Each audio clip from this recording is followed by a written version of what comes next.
என்ற பாங்கும் சுவைப்பட அமைந்துள்ளதா என பல்லாற்றானும் பகுத்து ஆய்ந்து தேர்வு செய்ய காத்திருக்கும் நடுவரவர்களே, யார் பெறுவார் முதல் பரிசு என அறிய துடிக்கும் அவளோடு காத்திருக்கும் அனைவருக்கும் ஸ்ரீ வித்யா மந்திர் ஆனந்தாசிரம பள்ளியில் 9ஆம் வகுப்பு பயிலும் மூவைஷியாகி எமது முத்தான முதற்கண் வணக்கத்தை கொத்தாக தெரிவித்துக் கொள்கிறேன். இன்று நான் உங்கள் முன் பேச எடுத்துக்கொண்ட தலைப்பு கம்பராமாயணத்தில் எனக்கு பிடித்த காண்டம் எது என்பதை பற்றியதே.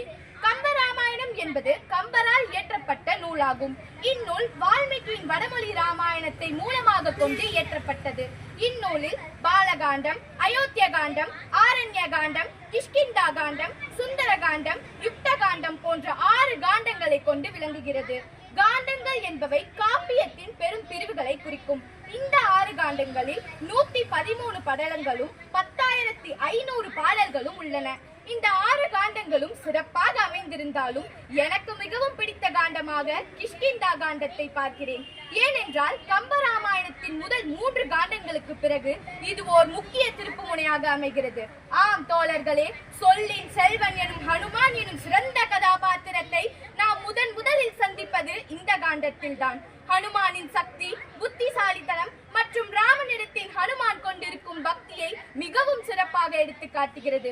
மேலும் வாலி சுக்ரீவன் கதை, சீதையை தேடி செல்லுதல், குரங்குகள் மற்றும் வனவாசிகளின் வாழ்விடமான கிஷ்கிந்தா நகரின் வர்ணனைகளும் இயற்கை எழிலின் வர்ணனைகளும் இக்காண்டத்தை படிக்கும் நமக்கு மேலும் சுவையூட்டுகிறது.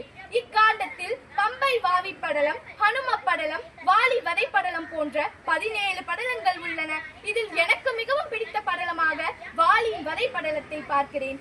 ஸ்ரீராமரும் லக்ஷ்மணனும் சீதையை தேடி மலை பாதைகளையும் காட்டு வழிகளையும் கடந்து செல்கின்றனர். அப்போது குரங்குகளுக்கு அரசனாகிய சுக்ரீவன் அவர்களை கண்டு அஞ்சி அவர் யார் என்று விவரம் அறிந்து வர சொல்கிறான் சுக்ரீவன்.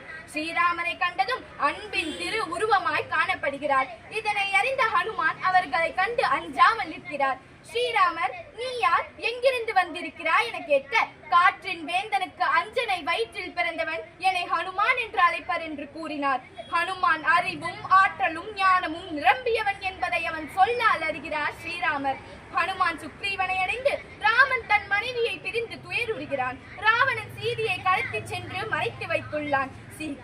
சீதை சிறை வைக்கப்பட்டுள்ள இடம் தேட உன் துணை நாடி வந்திருக்கிறான். உன்னோடு நட்பு கொள்ள விரும்புகிறான் என்று கூறினான். தன் வாழ்வு ஈதி பெறும் என்ற நம்பிக்கையை அடைந்த சுக்ரீவன் ஸ்ரீராமனுடன் நட்பு கொண்டான்.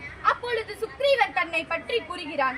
வாலியும் யானும் உடன் பிறந்தவர்கள். யாம் எமது நாட்டை ஆட்சி செய்ய வேண்டும் என்று எண்ணி அவனை குறைக்குள் அடைத்து வைத்து ஆட்சியை பற்றினேன் என்று தவறாய் நினைத்துக்